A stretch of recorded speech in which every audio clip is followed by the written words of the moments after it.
오늘 우리가 함께 읽은 본문은 우리 어저께 주일날 함께 나누었던 말씀과 거의 동일한 내용, 그냥 간단하게 요약해서 전해주시는 말씀이구나 하는 생각을 듣게 됩니다.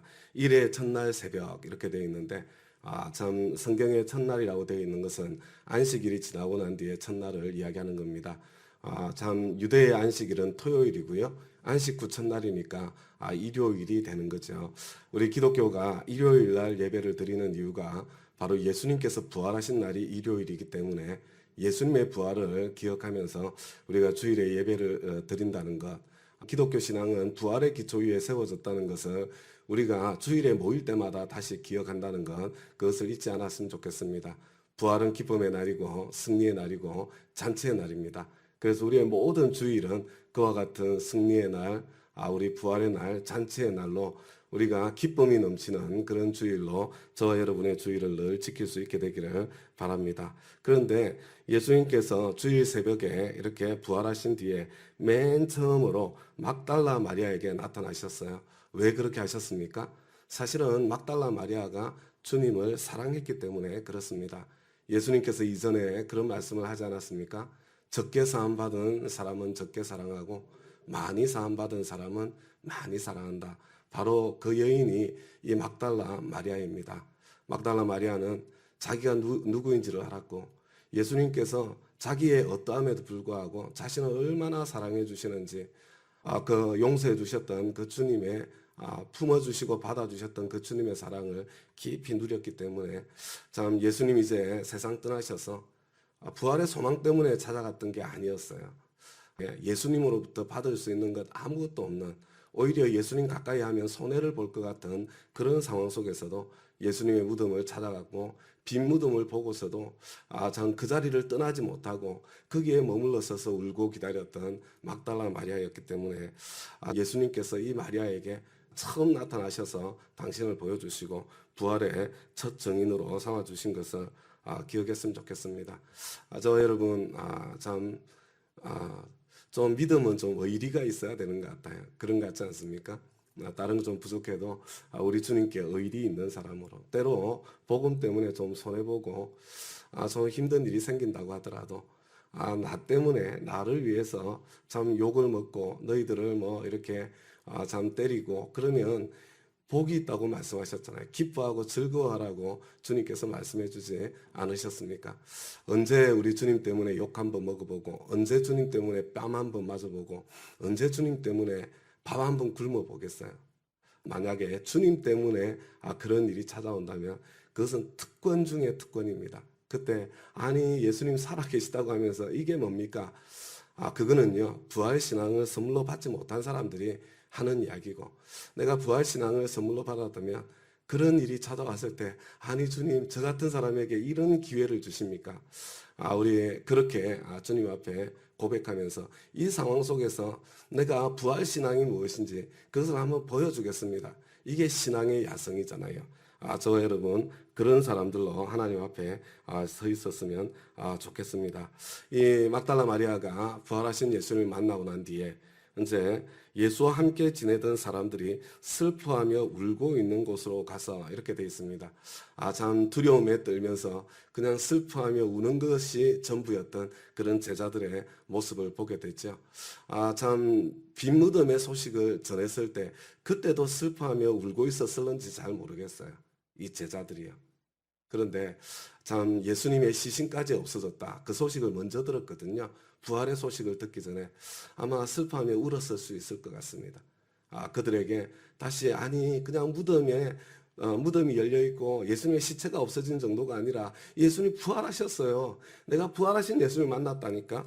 이렇게 소식을 전하는 우리 막달라 마리아의 모습을 상상해 볼 수 있겠죠.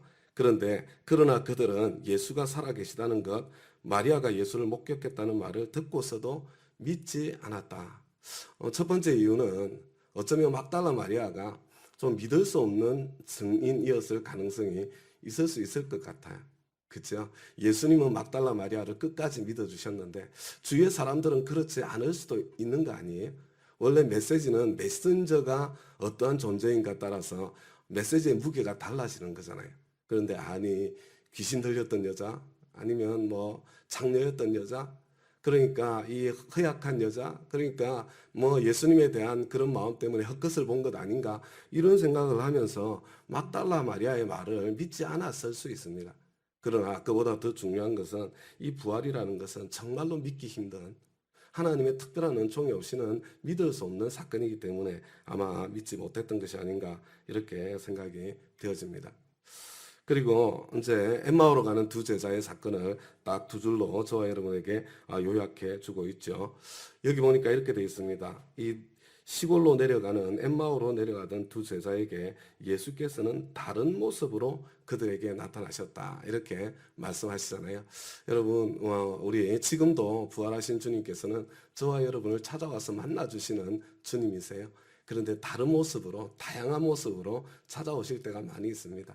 이 새벽에 이 자리에까지 와 있다는 것은요, 부활하신 주님이 찾아와 주셔서 만나주지 않고서는 새벽에 나오기 쉽지 않습니다. 물론 내 인생이 너무 절박해서 새벽에 매달릴 수 있지만 제가 보니까 이 자리에 계신 저와 여러분 한 사람 한 사람은 이미 다른 모습으로 저와 여러분을 찾아와 주셨던 부활하신 주님을 만났기 때문에 이 새벽에 이 자리에 있다고 그렇게 저는 믿습니다.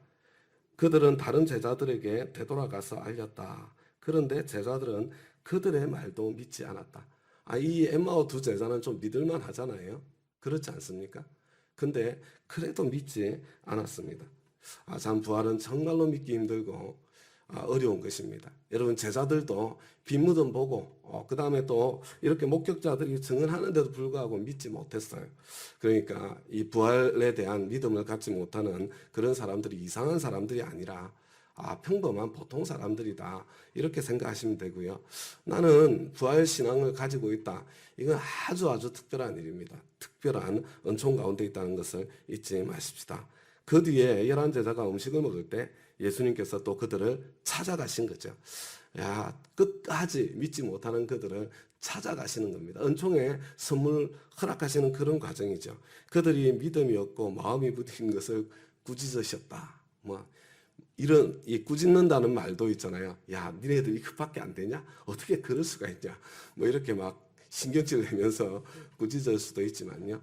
근데 아마 꾸짖는 방법도 이렇게 다양할 것 같습니다. 우리 주님의 안타까운 마음이 전해지는 것 같고요. 그리고 난 뒤에 이 15절 말씀이요. 이제 예수님께서 부활하신 주님께서 찾아가 만나 주신 것 자체가 부활 신앙을 선물로 주시는 그런 과정이잖아요. 또 예수께서 그들에게 말씀하셨다. 너희는 온 세상에 나가서 만민에게 복음을 전파해라. 여러분 부활신앙을 가진 사람에게 예수님께서 맡겨주시는 사명이에요. 여러분 부활신앙의 표지는 다른 것이 아니라 바로 이것이 되어야 합니다. 온 세상에 나가서 이게 무슨 뜻입니까? 장소를 가리지 말라는 거예요. 네가 어디에 있든지 너는 복음 전하는 사람이다. 이런 말씀이죠. 만민에게 이건 무슨 뜻이에요? 여러분 사람을 가리지 말라는 겁니다. 이 사람은 예수 믿을 것 같아. 이 사람은 예수 안 믿을 것 같아. 이 사람한테 복음 전해서 뭐해? 아니 이 그라사 지방의 그 광인 미친 사람 그 사람에게도 복음 살리기 위해서 예수님께서 그 엄청난 희생을 치르셨는데 여러분 우리의 복음 전도의 대상은 모든 사람이에요. 만민입니다. 사람을 가리지 않는 것입니다. 참 때를 얻든지 못 얻든지 그 말하고 똑같은 말 같아요. 온 세상에 나가서 만민에게 때도 가리지 말고 장소도 가리지 말고 그리고 또 사람도 가리지 말고 너희들은 존재 자체가 복음 전하는 사람이야. 이렇게 말씀해 주는 거죠. 믿고 세례를 받는 사람은 구원받을 거고 믿지 않는 사람은 이미 정죄를 받은 거죠. 정죄의 자리에 있는 사람에게 구원의 길을 열어주시고 계시기 때문입니다.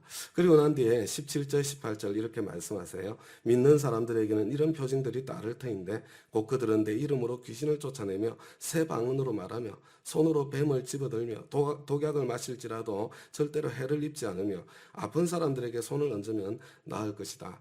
이제 부활하신 예수님께서 그 복음이 전해지는 그 현장에 함께 하셔서 참 예수 믿는 사람들에게 하나님 당신의 확증까지 더해 주시겠다. 이게 부활하신 주님께서 참 복음 들은 사람들을 찾아가셔서 부활 신앙을 선물로 주시는 바로 그 과정, 그 통로 아니겠어요? 그죠? 나에게는 이 모든 일들이 다 일어나지 않는데 모든 일들이 다 일어나지 않을 수 있습니다. 그러나 하나님께서는 저와 여러분 각 사람에게 아마 이 중에 한 가지, 또 이 중에 열거되지 않았다고 하더라도 하나님의 초자연적인 역사들을 경험하게 하시고 누리게 하셨을 것입니다. 저도 참 처음 복음을 받았을 때 하나님께서 하나님이 아니고서는 할 수 없는 그런 일들을 한 번 일어나도 안 믿고 두 번 일어나도 안 믿으니까 반복해서 이렇게 참 보여주시고 확인해 주시는 그런 과정을 거쳐서 여기까지 오게 되었습니다. 주 예수께서 그들에게 말씀하신 뒤에 이제 우리 주님께서는 부활 승천하셔서 하나님 보좌 오른쪽 우편에 앉아 계시고 거기에서 저와 여러분을 위해서 중보기도 해주고 계시죠. 백을 서주시고 계십니다. 20절 부활신앙을 가진 이들은 나가서 예수님께서 말씀하신 그대로 곳곳에서 복음을 전했고요. 그죠? 증인으로서 복음을 전파했고, 그리고 주님께서는 그들과 함께 일하시고 여러 가지 표징이 따르게 하셔서 말씀을 확증하여 주셨다. 사실은 예수님께서 말씀하신 것만으로도, 성경만으로도 사실 저와 여러분에게 충분해요. 충분합니다. 그냥 예수님께서 말씀해 주신 것만으로도 뭐 이렇게 나중에 우리가 핑계 댈 수 없어요. 그죠? 거기다가 참 증인들이 목숨을 걸고 참 증언해 준 것, 거기에 더해졌으면 여러분 부족함이 없는 거예요. 그것만으로 이미 충분합니다. 그래도 저와 여러분이 얼마나 참 인생이 얼마나 마음이 완악한지 살아계신 하나님께서는 그 위에 참 함께 일하시는 표징들을 함께 허락해 주셔서 이제 복음을 확증해 주시는 거죠. 그래서 여러분 하나님 앞에 참 우리가 심판대 앞에 서게 되었을 때 끝까지 예수를 믿지 않은 사람들, 예수님께서 말씀하셨어도 믿지 않고 증인들이 목숨을 걸고 전해주어도 믿지 않고 꼭 나에게 일어나야 그게 표징입니까? 표징은 옆에서 일어나는 것을 보는 것도 표징 아니에요? 우리 가운데 그런 표징이 일어났으면 우리 모두가 본 것 아닙니까? 그런데도 불구하고 끝까지 믿지 않는 것. 여러분, 이 성령님이 오시면 죄에 대해서 깨닫게 해주신다는 것 말씀하셨잖아요. 바로 그겁니다. 성령님께서 깨닫게 해주실 거예요. 얼마나 지독하게 참 믿지 않는 그런 거역하는 존재들인지 깨닫게 해주실 거고요. 그리고 주님 보좌 앞에 섰을 때 절대로 핑계를 댈 수가 없을 거예요. 핑계를. 참 그거는 뭐 믿지 않는 사람들 이야기인데 안타깝죠. 그건 어쩔 수 없는 겁니다. 저와 여러분이 해야 될 것은 참 하나님께서 이와 같은 통로를 통해서 복음을 확정해 주실 것을 믿고 믿음으로 참 기대하면서 저와 여러분은 복음의 증인으로 하루하루를 어떻게 복음의 증인으로요?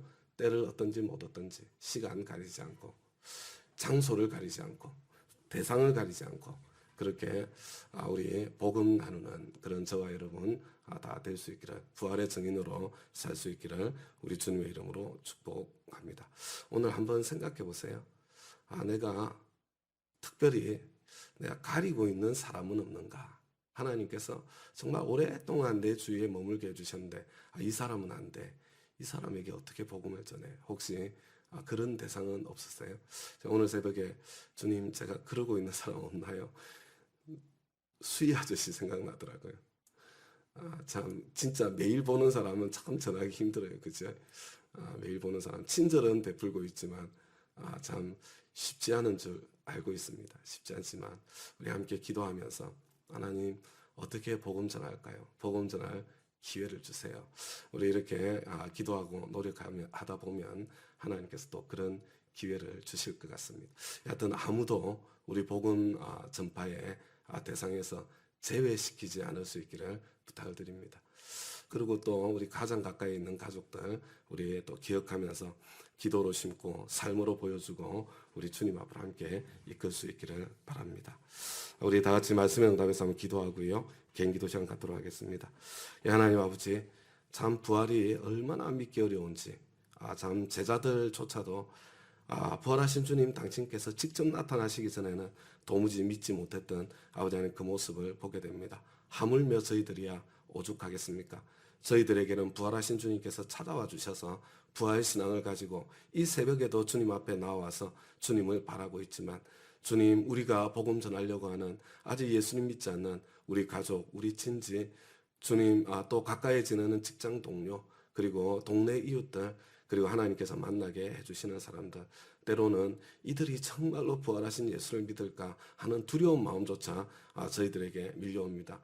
내가 바보 같은 사람으로 보이지 않을까 하는 염려조차도 저희들에게 밀려옵니다.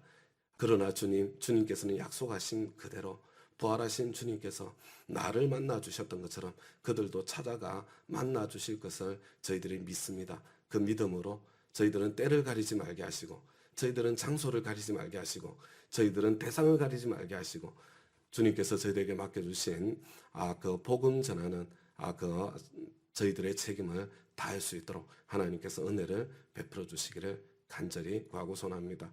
오늘 만나게 되는 여러 사람 가운데 한 사람에게라도 복음이 나누어지는, 저희들을 통해서 복음이 보여지는 그런 은총의 하루 될 수 있도록 역사하여 주옵소서. 너희는 먼저 그의 나라와 그의 의를 구하라. 그리하면 이 모든 것을 너희에게 더하시리라. 주님께서 약속해 주셨는데, 저희들은 참 복음 전하는 것으로 주님 나라와 의를 먼저 구하게 주님 도와주시고, 그리고 저희들이 그 발걸음 내디딜 때 내 인생에 필요한 나의 모든 기도 제목 가운데 역사하시고 일하시는 하나님의 손을 볼 수 있게 되도록 저희들 한 사람 한 사람 축복하여 주시옵소서. 주님께 감사드리며 예수님 이름으로 기도드리나이다. 아멘.